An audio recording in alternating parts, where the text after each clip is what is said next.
Hi, my name is Michael Fromm. As of earlier this week, I'm JCPA's new board chair. Welcome to this webinar on the future of Palestinian-Israeli relations. JCPA is the network hub of 125 local Jewish community relations councils and 17 national organizations. We're committed to educating our field on the issues that matter to the Jewish world, such as anti-Semitism on both sides of the political spectrum, Israel's quest for peace and security, shifting demographics, and civil rights. We work to build bridges with other ethnic, religious groups and segments of civil society so that Jews and all minorities are secure in a democratic, pluralistic America. We are especially gratified to be holding this two-part series on Israeli-Palestinian relations. As nuanced advocates for Israel, we must be able to understand and represent Israel in all of its complexity. Former ambassador to the US, Michael Oren, once said, Israel is both a work in progress and a work of progress. We must be able to explain both. The session we're holding today is with JCPA's friends at the Israel Policy Forum, which takes firm pro-Israel, pro-security, and pro-two-state solution stances. Many of us regularly read the IPF's materials and research. To say that there was interest in today's webinar would be an understatement. As of yesterday, there were close to 700 people signed up. Today, we will be examining the opportunities and threats to peace. Of course, the political landscape has become even more complicated, if that's possible, by yet another round of Israeli elections planned in mid-September. And yes, we'll be briefing you on them too. Please stay tuned for the second part of this series on the future of Israeli-Palestinian relations, which will bring you an alternative perspective on many of the same questions we discussed today, to be held on Tuesday, June 18th at 2:30 p.m. Eastern Time with Israeli journalist Haviv Retig Gur, a journalist and keen observer of Israeli social policy and politics. With that, I'll turn it over to our moderator, Sierra DeCrosta, Manager of Programs and Partnerships with the Israel Policy Forum.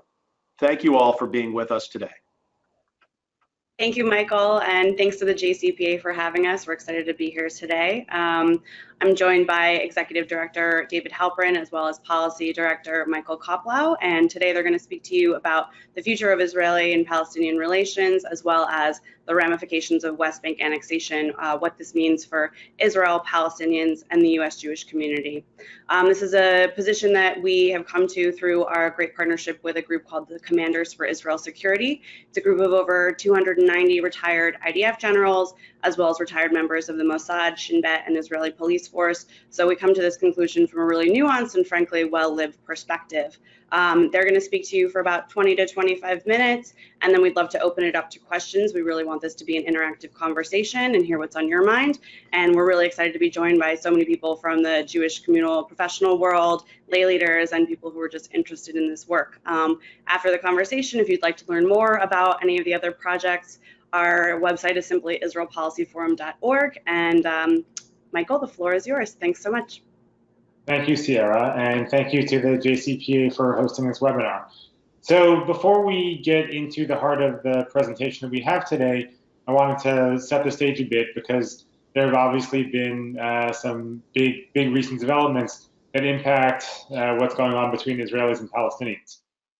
First of all, of course, there is going to be a new Israeli election on September 17th. And the outcome of that election, of course, is not known. But many of the things that we are going to be talking about today, are likely going to be on hold until after elections, and it will depend on who forms the government and what types of policies the new Israeli government goes ahead with. Second, the Palestinian Authority is also, if any of you have read David Halpfinger's interview with new Palestinian Prime Minister Mohammed Shtayyeh in the New York Times from yesterday, you'll know that the Palestinian Authority is raising the alarm about the financial crisis it's in, and there's debate among analysts as to whether the PA is on the verge of collapse or simply threatening being on the verge of collapse. But within the Palestinian Authority, things are also very uncertain at the moment because of the economic situation, because President Abbas has been there for a long time, and people are constantly preparing for his succession, and because, of course, there still remains this split between the West Bank and Gaza. And so the Palestinian polity is also not united with each other or on many issues. And lastly, there is the fate of the Trump peace initiative, which was due to be unveiled this month. The workshop in Bahrain is still set to move ahead, but I think there are questions now about whether that peace initiative, and in particular the political side of the peace initiative, will be unveiled, given that the calendar now has shifted in a big way because of Israeli elections, and then the formation of a government, and then you are into presidential election season here.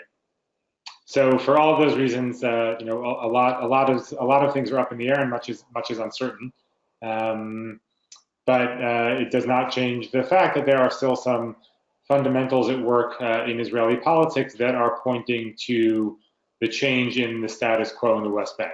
And so with that, I'll turn things over to David, who can introduce the presentation that we're going to give today. Thanks, Michael. Thank you to Sierra, and especially thank you to everyone at the Jewish Council on Public Affairs. I want to congratulate Michael on becoming the new chair. Big shoes to fill from Cheryl Fishbein, and congrats to David and Melanie on the work you all are doing. We're really thrilled to have today's opportunity. For those who do not know our work, where we come from, I'd like to just set the stage for why we're going to present this material and what it's all about. Our organization's vision statement is something that I believe all of us on this discussion is a statement that we all share, and that is a support for a secure, Jewish, and democratic state. Our organization seeks to advance support in Washington and the American Jewish community for pragmatic efforts to preserve and advance a viable two-state solution consistent with Israel's security. And driving that work are certain organizational values, which I want to touch on briefly before we begin so you understand where we come from. The first two of those values, which are very important, are intellectual integrity and forthrightness, meaning that our advocacy should be rooted in genuine policy research with experts on the ground. Sierra mentioned that today's presentation is based on the research of a network of over 290 generals. Forthrightness is critical because we cannot shy away from the very difficult subjects that are often difficult for us to address and talk about, but are essential if we're going to acknowledge the substantial challenges facing the goal of a two-state solution. We must understand what those challenges are if we're to overcome them. The next two values I just want to touch on are Zionism and perseverance. We come from an unabashedly Zionist perspective. Our vision statement, again, a secure Jewish and democratic state. And perseverance is a recognition that there are no quick solutions. We are in this for the long haul. There are many challenges ahead, annexation being one that we believe is pressing and critical. It is not the only challenge ahead, but there are many to come, and there will not be, in our belief, a quick fix that would lead us to a handshake and a lasting agreement. The work ahead is work that we need to be prepared for the long haul. And lastly, critical to our values is partnership. You just met Sierra DeCrosta, our new manager of programs and partnerships. We are here to be a resource. It is our belief that the growing generational, political, and denominational divides on the subject of Israel is of deep concern to Israel-diaspora relations and the U.S.-Israel relationship generally. Our work and our opportunity today to present to you all across the Jewish community is our hope that you will look to us as a resource in navigating the difficult periods and navigating these difficult and very complex subjects, as Michael referenced at the outset. And I encourage you to look to us and to the JCPA. I think Haviv Rediger is phenomenal, and I'll try to tune into the next session as well. So with that, I'd like to share my screen and begin a presentation, again, based on the research of the Commanders for Israel Security. And let's see if I can do this correctly. Michael, you'll have to tell me if you can see my screen. Yes. Great, thank you. So let's get started. Apologize. Let's get started. Here we are. Michael, why don't we start by describing the situation in the West Bank today?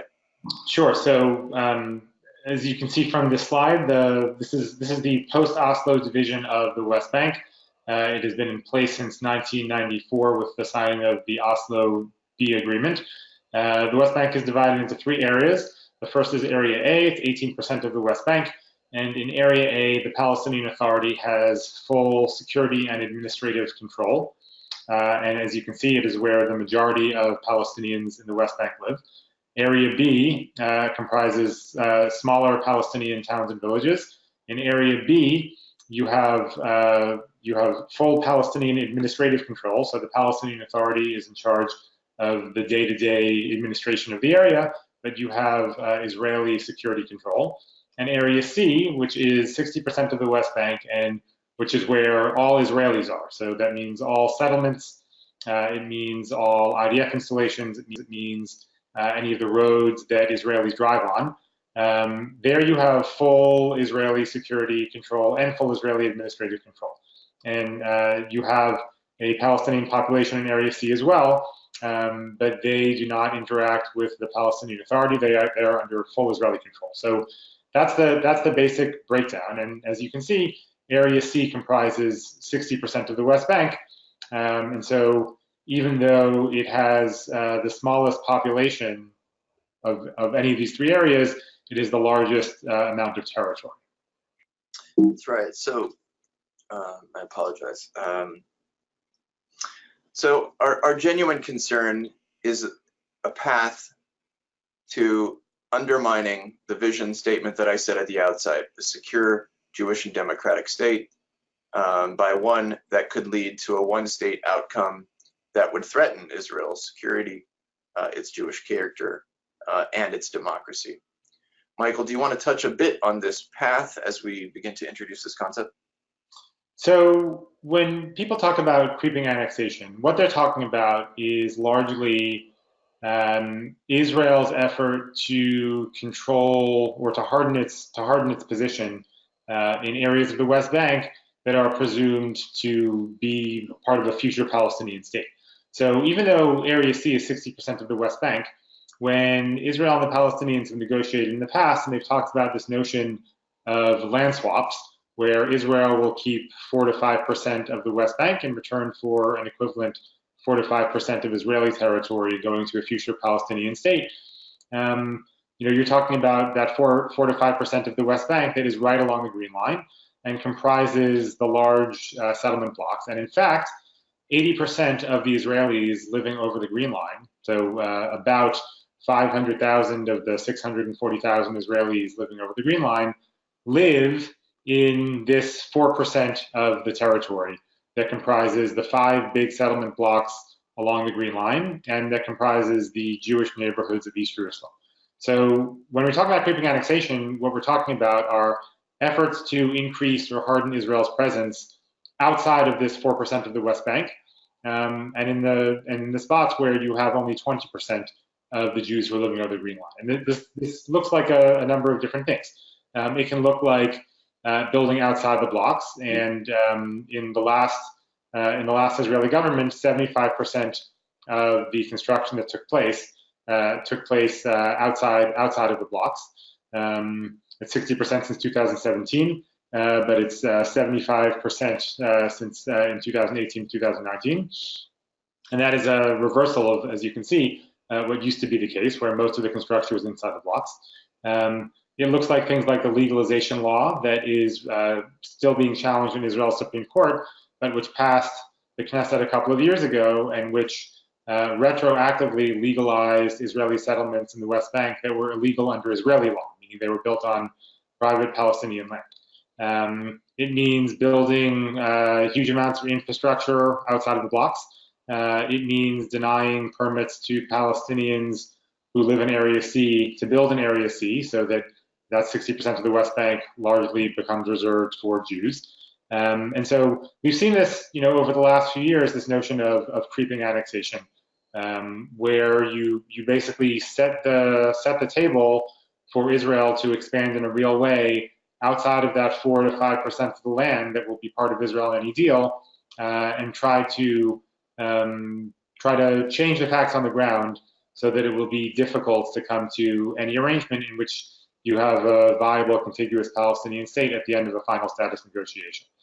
And that blue arrow on this slide sort of represents where we are now, where we've gone through a few years of these various moves that can be termed creeping annexation. And now the Israeli government is, for the first time, talking openly, not about these moves that are kind of outside of formal annexation, but talking about passing legislation that will formally annex different parts of the West Bank. Right. Dave, anything you want to add there? No, I just will emphasize that, you know, the talk of annexation of the West Bank, I think the big concern of why we're talking about this, and which I'm sure we'll come back to, Michael, with regard to the election and Netanyahu's own considerations, but I think it's important to emphasize that this is a conversation that used to be in the margins of Israeli political discourse. This was not something that was viewed as in any way viable, but that has gained steam within leading figures of the ruling party within Israel, and which of course has been raising concern, which we believe needs to be taken seriously. Right. Yeah. Oh, yeah, go ahead. We can play the video to demonstrate just how much widespread support it has begun to receive. I apologize, my screen. Here we go.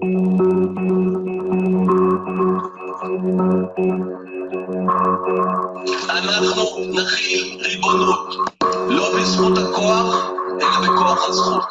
וכן, אפילו כאשר אנחנו מדברים על סיפוח חד צדדי של שטחי C. עכשיו אנחנו צריכים לממש, כי אין לנו ברירה. הריבונות חייבת להיות על כל חלקי מדינת ישראל, ביהודה, בשומרון, בירושלים, בבנימין, בכל הארץ הזאת. חברי ליכוד יקרים, העולם הזה נורא, ואומר כולו, הליכוד בעד ריבונות. הליכוד תומך ברעיון החלת הריבונות על יהודה ושומרון. אני חושב שבכנסת הבאה יש לנו משימה גדולה, החלת הריבונות על ההתיישבות היהודית ביהודה ושומרון. רק לפני כמה שנים, כל מי שדיבר על הנושא הזה נתפס כהזוי לגמרי. אנחנו הפכנו את זה בשנים האחרונות למה שמכונה בלועזית מיינסטרים, לשיח המרכזי בחברה הישראלית, ואני מקווה מאוד שאחרי שגם מרכז הליכוד קיבל החלטה ברוח דומה, אנחנו בכנסת הבאה נצליח גם ליישם. אני בעד סיפוח של יהודה ושומרון. אני בעד סיפוח של יהודה ושומרון. של מה? של מה? כל יהודה ושומרון? כולל שטחי A ו-B? כל יהודה ושומרון.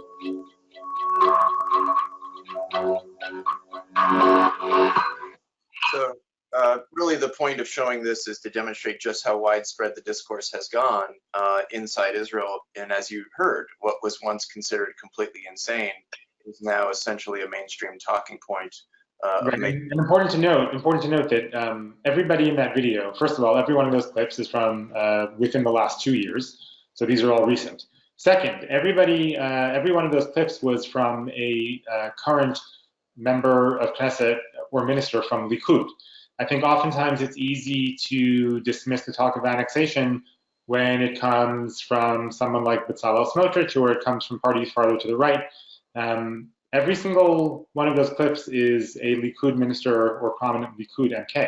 And so within Likud as well, this is something that has become very mainstream. And it's a result of it being the easiest way to get through a Likud primary, to promise that you'll annex the West Bank or extend sovereignty to the West Bank.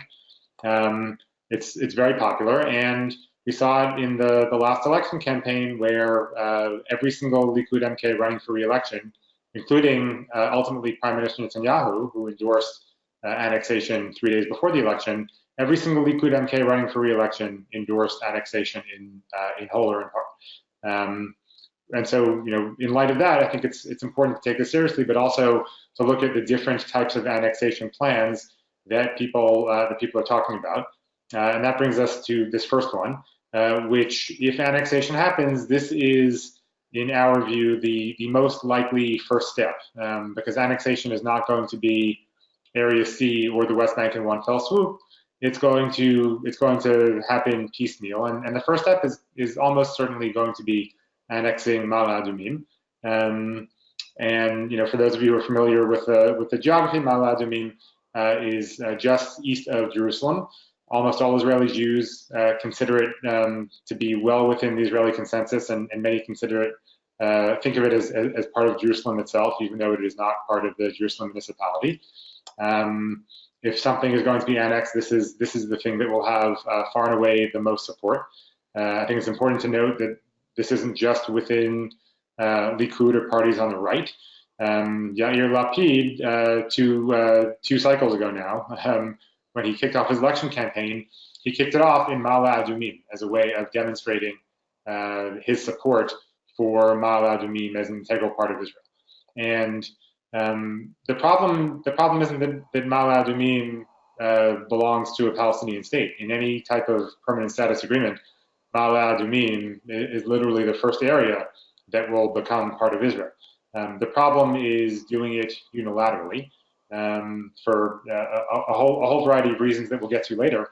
But this will be the first step if it happens. And if it happens unilaterally, it creates some problems right away on its own, which is that it does prevent West Bank contiguity. It means that when you talk about Ramallah and Bethlehem, which are really the two biggest centers of Palestinian political and social life, it means that instead of it being a 45-minute drive between the two, it's a 2 to 2.5 hour drive between the two because it requires going all the way around.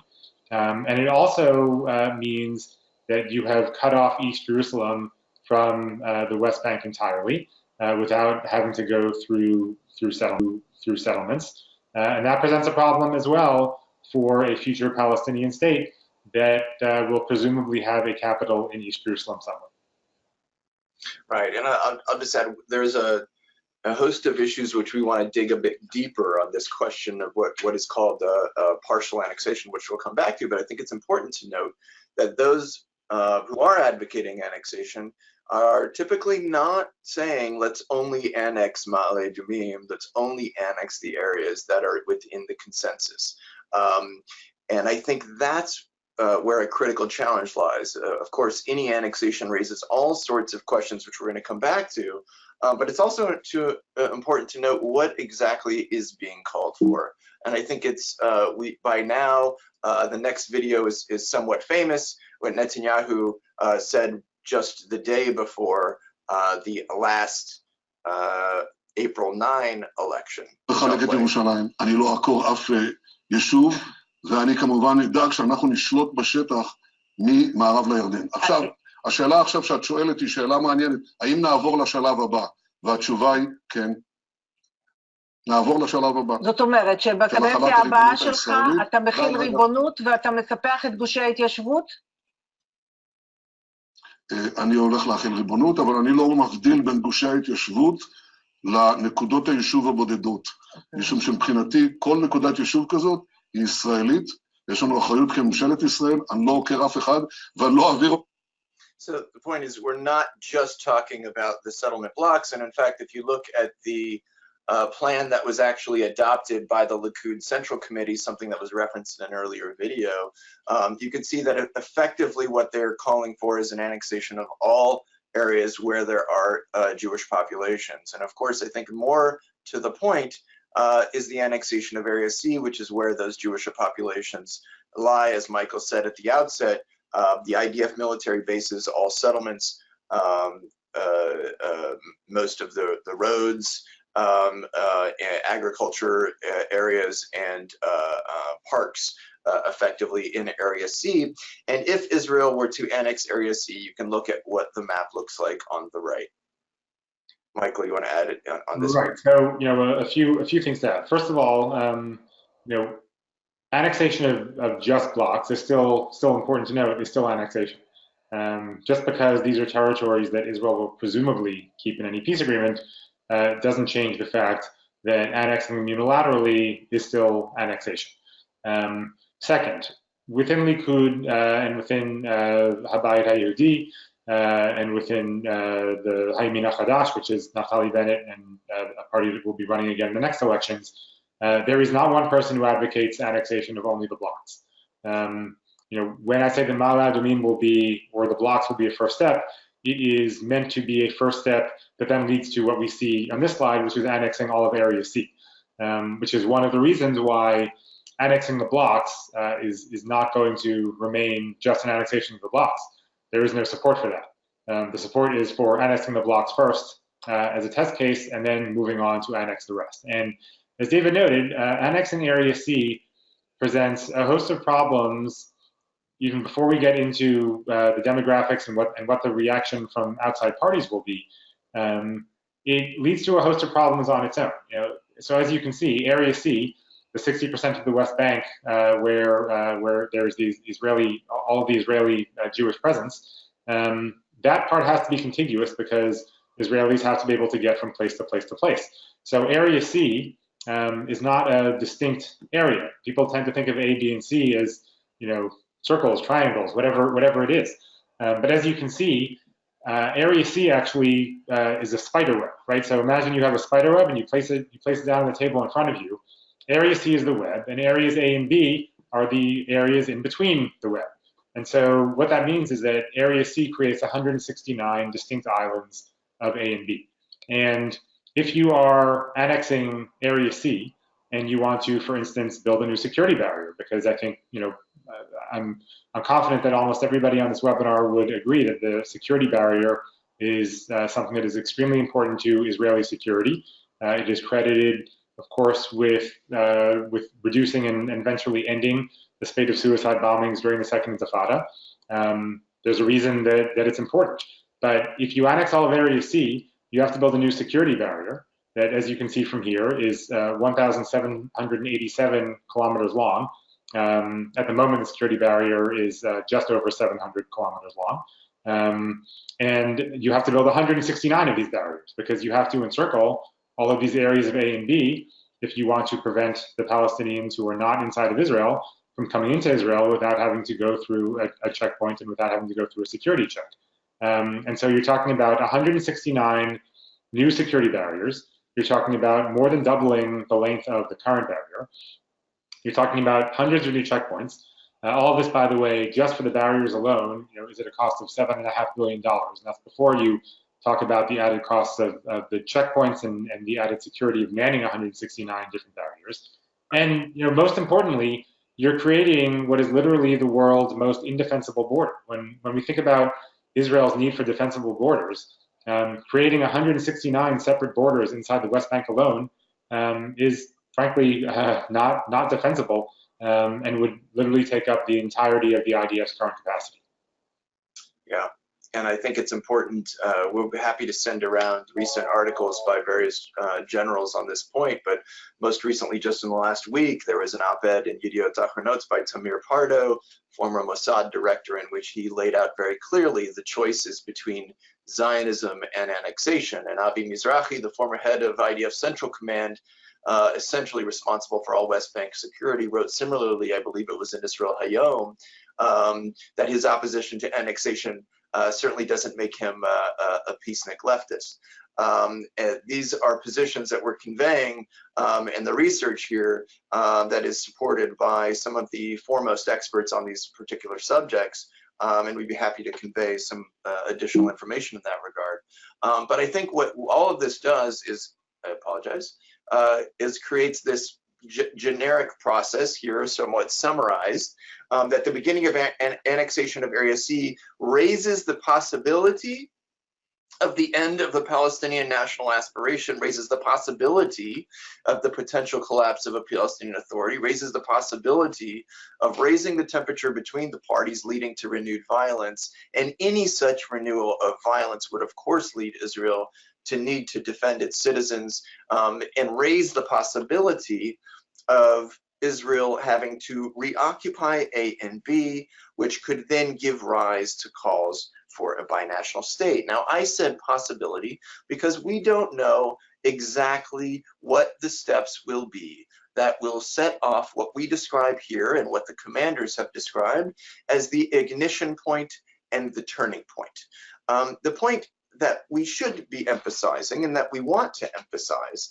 is that at a time when we see 20-point drops in support for a two-state solution from both sides, and at a time when we see a significant financial crisis putting in question the short-term viability of the Palestinian Authority, and at a time when the next generation of Palestinians are increasingly saying, simply give me an Israeli passport and I'll forego the national aspirations of my father and grandfather, any form of annexation may not be the ignition point, but it raises the possibility that we're getting closer to that ignition point. So nobody can tell you that the next step will be the shoe that brings down the Palestinian Authority or that launches a new round of violence. But what it all does is adds more to the temperature that brings that potential turning point closer to reality. And our deepest concern is that if we reach that ignition point and we reach that turning point, we may find ourselves on a path that could be a slippery slope to the one-state reality that would go contradict our vision of a secure Jewish and democratic state. That once that path begins, once we've reached that turning point, it will be very difficult to arrest and put the pieces back together again to a viable process that would preserve the possibility, again, of a viable two-state outcome. Right. The reason that annexation of Area C is popular among the folks in Israel who advocate annexation is because it hinges on this idea that you can have the most territory with the fewest Palestinians.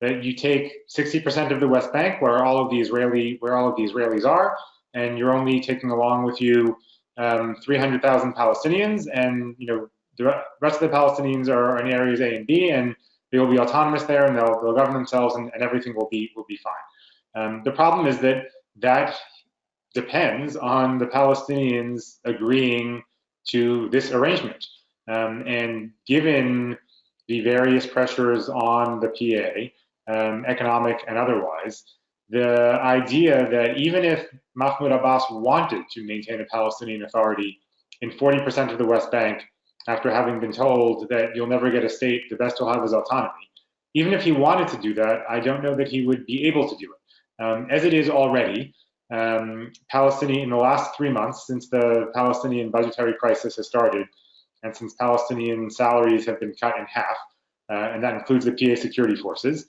PA security forces early retirements and furloughs and absences have increased. And if this security cooperation collapses, it means that Israel is going to have security responsibility for the entirety of the West Bank.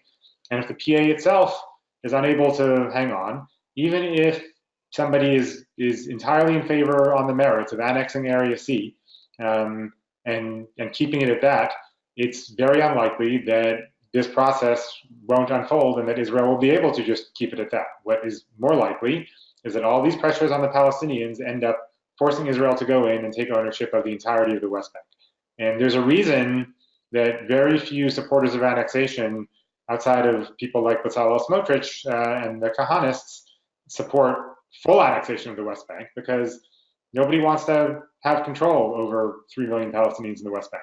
And nobody wants to have the IDF be, not only the macro security force, but literally the entity that is doing police work in Jenin and Ramallah and Nablus. And so, this is the serious danger here, that because nobody knows nobody can definitively predict what that breaking point will be.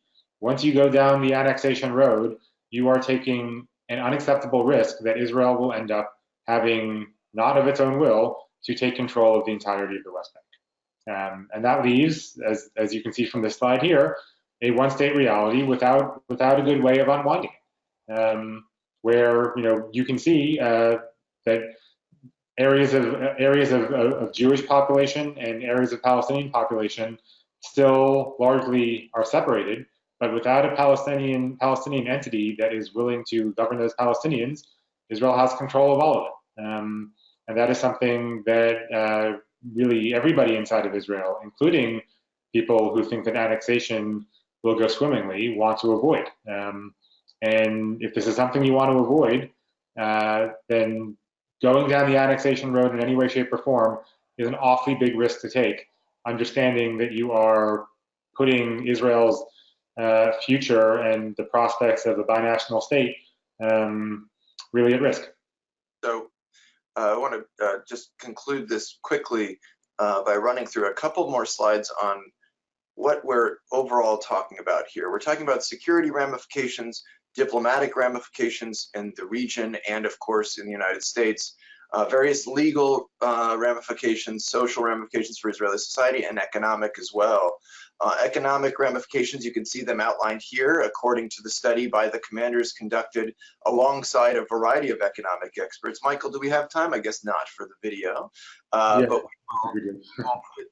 we can send you all, you can visit our website. There is a video that outlines these economic costs that was played on Israeli national television that outlines this very clearly, but this is essentially the costs of having to provide the education, healthcare, social benefits, and increased security costs of essentially a binational reality and reoccupation. And by the way, these are net costs. These are after you factor in the added tax revenues that Israel will collect from Palestinians who are now living under Israeli sovereignty.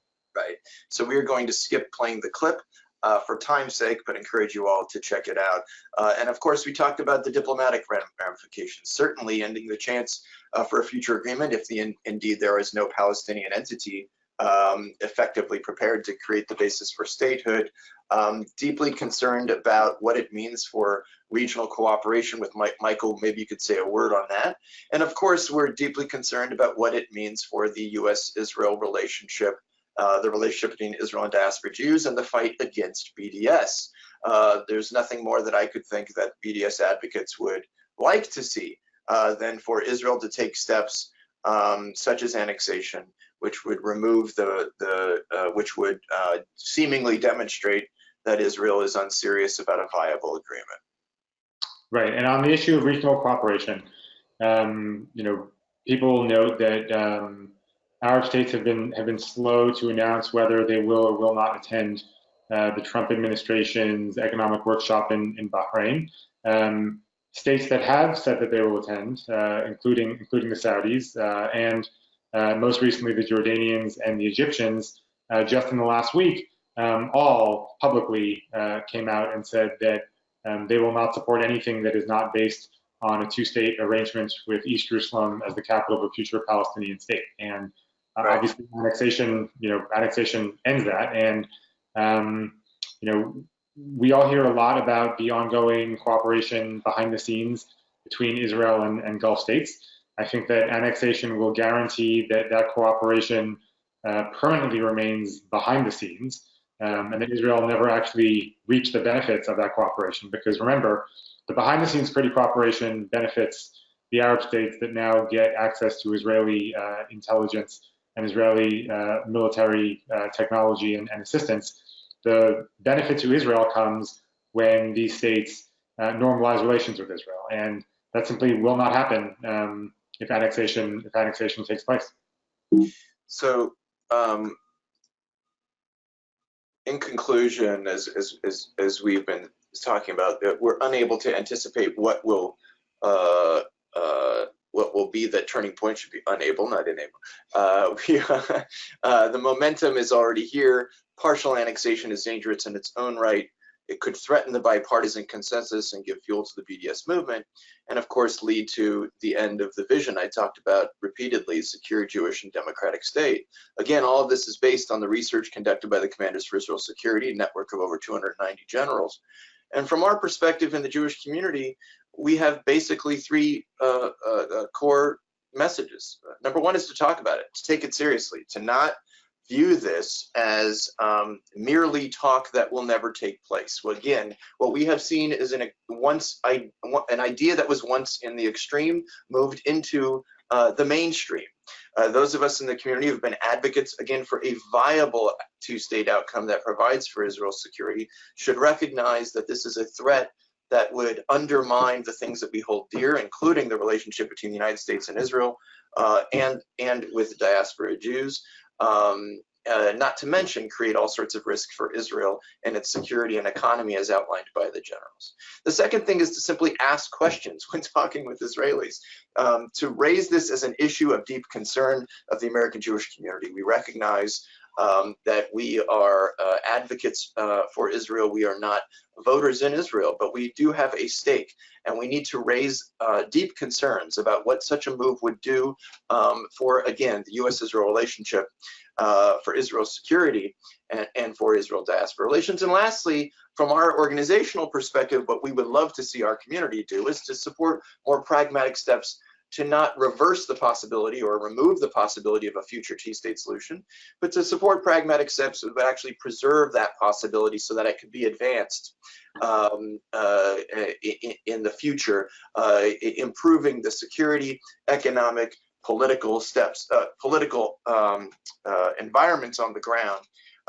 We would encourage everyone on this call to visit a website that we've created called 50 Before the Deal, 50stepsbeforethedeal.com, where we believe there are specific individual steps by all the parties, not only the United States, not only Israel, but the Palestinians in the Arab world as well, steps that could be taken to improve the environment and set the stage for serious, viable negotiations in the future. And with that, and you can also find that report on IsraelPolicyForum.org. Yes, thank you, Michael. And with that, I think we'll finally be at questions, and I appreciate everyone bearing with us through this presentation, and welcome your questions on this or any other matters that may be of pressing interest. And I will stop sharing my screen, but thank you all. Great, thanks to both of you. So we have a lot of great questions here. The first one being, why do we begin with the assumption that there must be a two-state solution? And without any agreement that's been completed or implemented, what is the basis for claiming that certain lands should be part of a currently non-existent Palestinian state? Go for it, Michael, you first. Sure. We start with the assumption of a two-state solution because we care about three things: Israel as being Jewish, Israel as being democratic, and Israel as being secure. And in our estimation, it is impossible to maintain all three of those things throughout time without a two-state solution. As literally hundreds of Israeli security experts will tell you, without definitive borders, Israel will never be fully secure. As every demographic study shows, including, by the way, the testimony of the IDF to the Knesset Foreign Affairs and Defense Committee 6 months ago, right now there are more Palestinians in the area between the river and the sea than there are Jews. If Gaza disengagement hadn't happened, then this question would be in front of us already. But the fact is that it is going to be impossible to maintain Israel as both Jewish and democratic without an eventual two-state solution that keeps Israel on one side and the Palestinians with their own state on the other side. And so for us, that is the overriding priority. And I tell people all the time that the two-state solution should not be seen as any type of utopian solution that will solve all problems and end all violence and create some perfect scenario. It is, I often use more colorful language than this, but it is the least bad option on a menu of really bad options. But it's the least bad one, and it's the only way to maintain security, Jewish state, and democratic state. And so the question about land swaps, that's simply the formula that not Palestinians have demanded. Frankly, the Palestinians would be happier in any negotiation to have it stick directly to the Green Line. But the formulation that Israelis and Palestinians have come up with in direct negotiations on their own, and every time they've sat down across each other, beginning in 2000, has been this notion of land swaps so that Israel can retain the settlement blocks, and the Palestinians can still retain the equivalent of 100% of the West Bank. Thank you. Next question is, what are the annexation proponents' positions on Gaza? So not just annexationists. I think pretty much everyone in Israel understands that at the moment the West Bank and Gaza require two very different policies. One of the reasons that we at IPF do not advocate for negotiations toward a permanent status agreement at the moment is because I think it's very hard to do that, if not outright impossible, without some sort of unity between the West Bank and Gaza. That is nowhere in the cards right now. There is no unity at all between Fatah and Hamas. And frankly, even if there was, I think that there are real questions about whether Israel could responsibly deal with Hamas as any type of political or negotiating partner. And so, that is an issue that the Palestinians need to resolve. And until that happens, I don't think that any negotiations will work. But even the folks who want to annex the entirety of the West Bank do not want Gaza. Nobody wants to deal with Gaza. That includes Israel doesn't want Gaza. Egypt doesn't want Gaza. Sadly, Palestinians who live in Gaza don't want to be in Gaza. It's a real problem, and I'd urge people to check out the Gaza Task Force report that is a joint effort of the Brookings Institution and the Center for New American Security. David and I were both privileged to serve on that task force, but it outlines a whole range of things that the U.S. could be doing now in terms of its Gaza policy.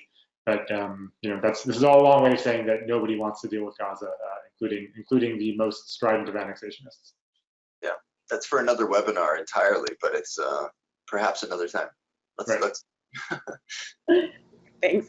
How does annexing Ma'ale Adumim block prevent north-south West Bank contiguity when there is still land east of the area that is not being annexed? Good question. David and I actually may have different answers on this one. So I will confess to being someone who does not think that the contiguity issue presented by annexing Ma'ale Adumim is kind of a doomsday scenario. The quick answer to the question is, if you've ever driven out there and visited Ma'ale Adumim and visited E1, the geography, or I should say the terrain out there, makes it difficult to simply bypass it. It's extremely mountainous. It would literally cost billions of dollars to build a bypass tunnel underneath. And because of the way the mountains are situated there, what it means is building a road that goes way out beyond that block and is much closer to the Dead Sea than it is to anything else. And so, yes, there is contiguity in the sense that you can go from north to south, but as I said in the webinar, what it means is going from the most prominent city in the northern West Bank, Ramallah, to the most prominent city in the southern West Bank, Bethlehem, that are really separated only by Jerusalem. It means turning that 45-minute car ride into a 2 to 2.5 hour car ride. So yes, is there technically contiguity? There is, but it's certainly not ideal. And I understand very well Palestinian reservations about what that contiguity actually looks like. Right, and the contiguity to connect Ramallah with Bethlehem and in a future agreement is based on, as Michael mentioned, tunnels and direct roads that would be for Palestinian use. And of course, the negotiations come into the fact of, does that road also provide access to East Jerusalem? And is East Jerusalem also part of the Palestinian state?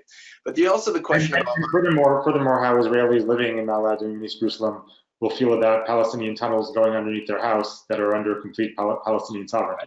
Right. Something Israelis in the north and south have dealt with. Right. It's a delicate subject which is requiring of negotiations, and to do it outside the context of negotiations is what's really problematic.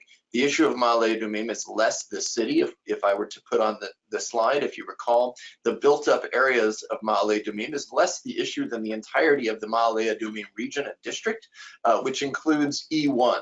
E1, the area northeast of Jerusalem, that was slated for a new neighborhood and halted by Ariel Sharon amidst fierce protests at the time by the United States and the European Union. E1 has become a very famous or infamous red line, particularly of the Europeans, that has long been viewed as a step that would mean the end to any real viable arrangement, because it would basically not enable the East Jerusalem Palestinian neighborhoods to have any expansion whatsoever. And so it is an incredibly delicate issue, and to annex Ma'ale Adumim in that entire district would be effectively to stake Israel's claim on this highly, highly controversial area, which we certainly would raise the stakes. We're concerned that certainly raises the possibility of there being a response either by the Palestinians or by the international community. The next question, Michael K. says that Eastern Jerusalem will become part of a Palestinian state. How does he propose to guarantee Jewish access to the Jewish Quarter, Western Wall, and the Temple Mount? So when I say East Jerusalem, I'm largely talking about the Palestinian neighborhoods of East Jerusalem, east of the Old City, neighborhoods that were not part of Jerusalem before Israel annexed them after the '67 war. I think that there's no scenario in which Israel will give up sovereignty over the Jewish Quarter, nor should it. In terms of the Old City writ large, there are all sorts of different arrangements that have been proposed over time, from shared sovereignty to it being an international city to dividing the Old City right down the middle. I have my own views as to which of those would work best versus which would not work as well. But there's no question some sort of arrangement will have to be worked out for the Old City. But under no circumstances will be an arrangement in which Israel does not have direct sovereignty over Jewish holy sites. The question becomes, when we talk about East Jerusalem, what happens to all the Palestinian neighborhoods east of the Old City, which is where the 300,000 Palestinians who are residents of East Jerusalem live. And again, those are neighborhoods that have virtually no Jews. So when we talk about a capital in East Jerusalem, that's what we're talking about. We're not talking about putting a Palestinian capital in the Kotel Plaza. Right, and I think it's important. I know it's tempting to sort of want to negotiate before the negotiators and figure out exactly what that arrangement. Clearly, the final status of Jerusalem needs to happen in negotiations between Israelis and Palestinians. But I think to our point in the presentation is there's so many other steps that could be taken now that would improve the political atmosphere between the two sides, the security environment, and the economic conditions. And again, we have a 30-plus mile gap in the security barrier in the southern West Bank that could be closed. We have 50,000 Palestinians entering Israel every single day without a permit, without anybody knowing who those folks are, how to issue those permits, something that Gadi Eisenkot, the former IDF chief of staff, advocated for publicly before he left office. We have 800,000 Palestinians in Area B in the West Bank who do not have law and order, basic police patrolling, because of the lack of contiguity between Area A and B, where police need to travel across Area C to enter Area B with Israeli permits. That could be facilitated and expedited. There are all sorts of, there are the neighborhoods in East Jerusalem that are now on the wrong side of the security barrier. There is an article actually today, I noticed, in the Times of Israel that profiles these neighborhoods that are on the wrong side of the barrier, that effectively no longer receive municipal services. These are the sorts of issues that we could begin to talk about, encouraging, finding ways that the United States could support Israel and the Palestinians addressing now that could dramatically improve the situation on the ground and make it more likely that trust can be developed that would enable negotiations in the future. But to talk about the final status arrangements of Jerusalem at a time when you have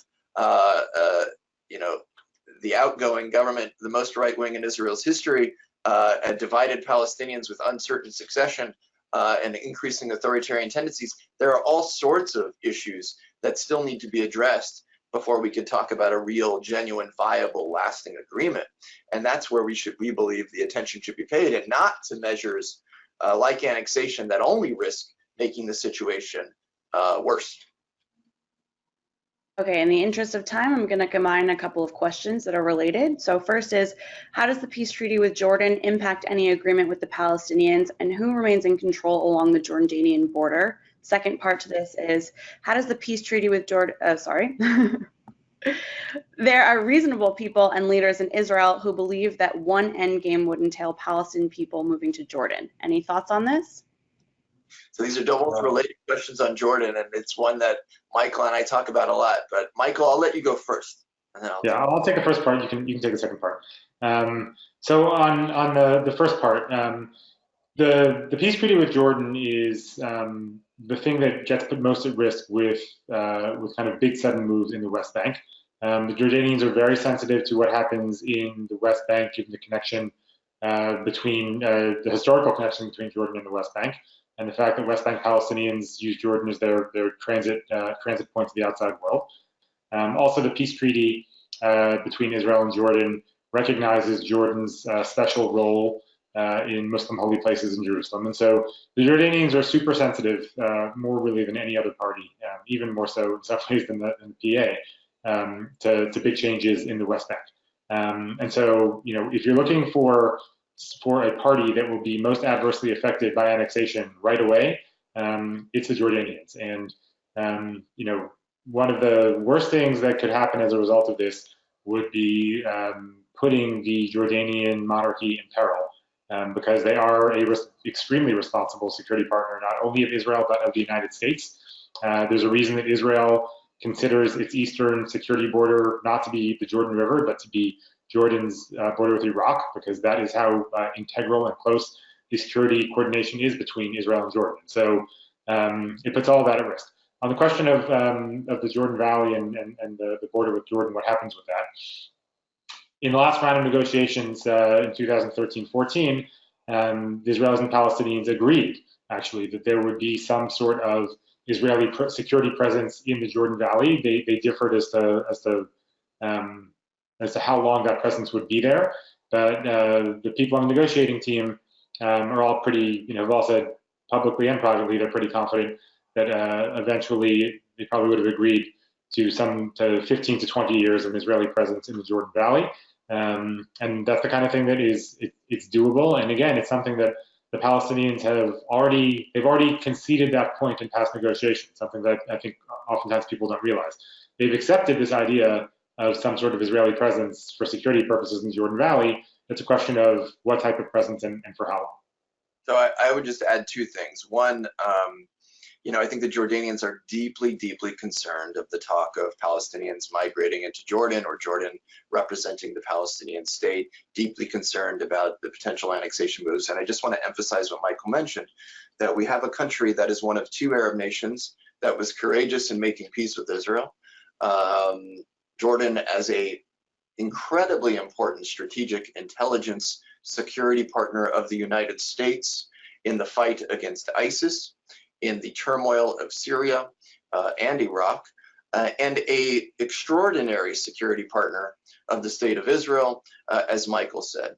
Now you take the king's precarious position of nearly 1 million Iraqi refugees, over 1 million Syrian refugees, a population that is majority Palestinian, as well as Jordanian East Bankers, holding all that together with a continually declining economic situation and growing unrest in your streets. Now, if the solution is regime change, if the solution is that Jordan is the Palestinian state, if we're actually calling for regime change with a partner of Israel, with a partner of the United States, and hoping that it works out in Israel's favor, I would suggest that is an incredibly risky gamble that I would not suggest anyone take.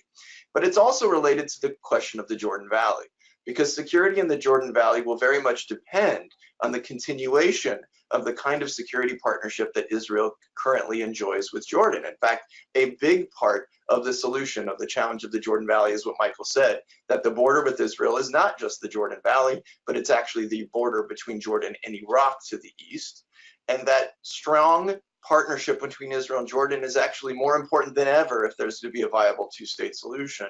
And so I think the idea that potentially there will be regime change in the future and that it might work out just fine is something that I would suggest is very, very dangerous to begin talking about in any suggestive, serious terms. By the way, I'll just note there is a piece on our blog, again on our website, which we plugged a few times, that was published, I don't know if it was this week or last week. Yeah, this week. By Nick Harris of the Center for New American Security, based on his meetings with Jordanian officials and analysts that he put together for our blog, which I highly recommend, that addresses this point in great detail. So we are at 1 o'clock. I want to be respectful of everyone's time, so I'll float one more question, but these are amazing questions. I wish we had time to answer them all. Please email us. We want to hear from you. We want to be in touch with you. So the last question is, and I think it's a fitting one to end with, what do you think are the ramifications for Israel advocacy organizations in the United States? Can we continue to advocate under an annexation situation? Michael, go for it, and then I'll. Easy question. Settle me with the hardest one at the end. So listen, I'm certain that everybody on this call has a deep abiding love for Israel and Zionism. Certainly I do, and certainly everybody at Israel Policy Forum does.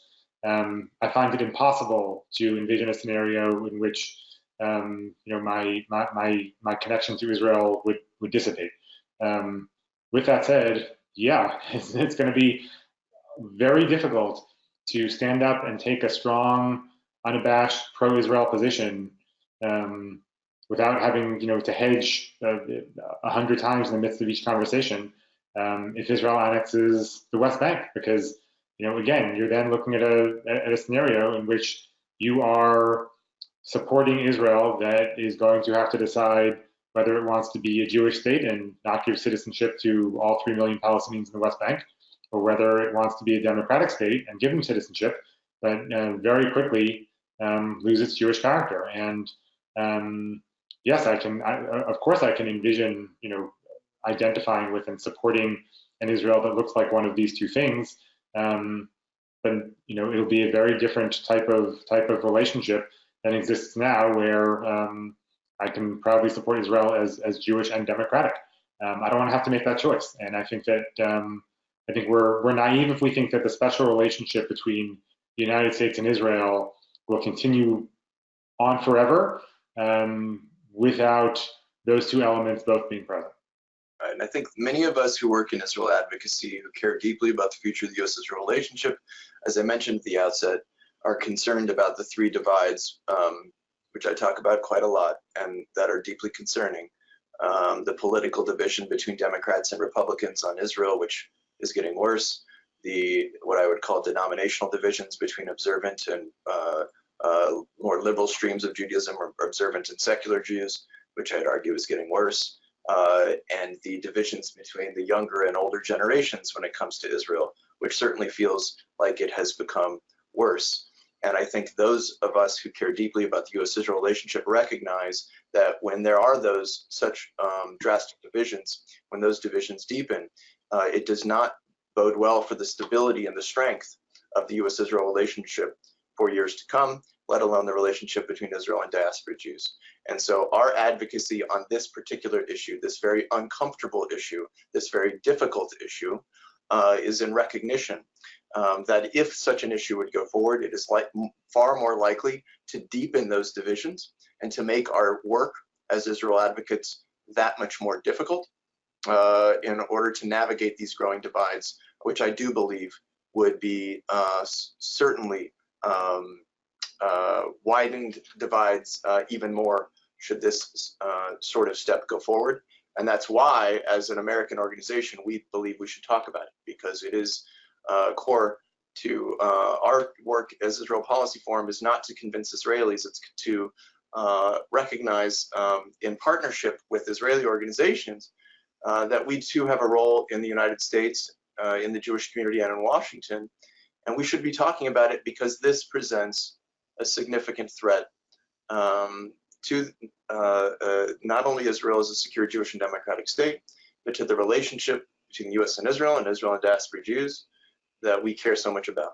And so I think that last question is the most important question. It's the question that's driving all of us and why we're so concerned. We're coming at this from a place of deep commitment. And as I mentioned, we recognize the obstacles are significant, but we need to be forthright in just how significant these challenges are. We need to maintain our belief in our advocacy for Zionism and for the perseverance of getting through difficult times, recognizing that by creating partnerships, by working together with Israelis and across the community, we can try to lessen these divides and advance a better future for the U.S.-Israel relationship. and for Israel's relationship with its neighbors. So I can't thank the Jewish Council on Public Affairs enough for giving us the platform today to share all of this with you. And we hope to be a resource not only on this issue, but on our host of issues. I know Gaza was raised, a critically important issue.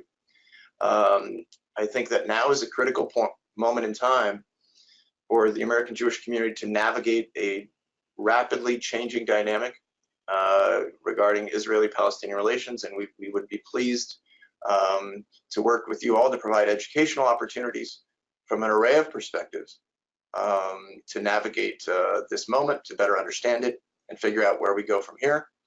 And really appreciate, again, David Bernstein and Michael and Melanie and the whole team at the JCPA for hosting us today.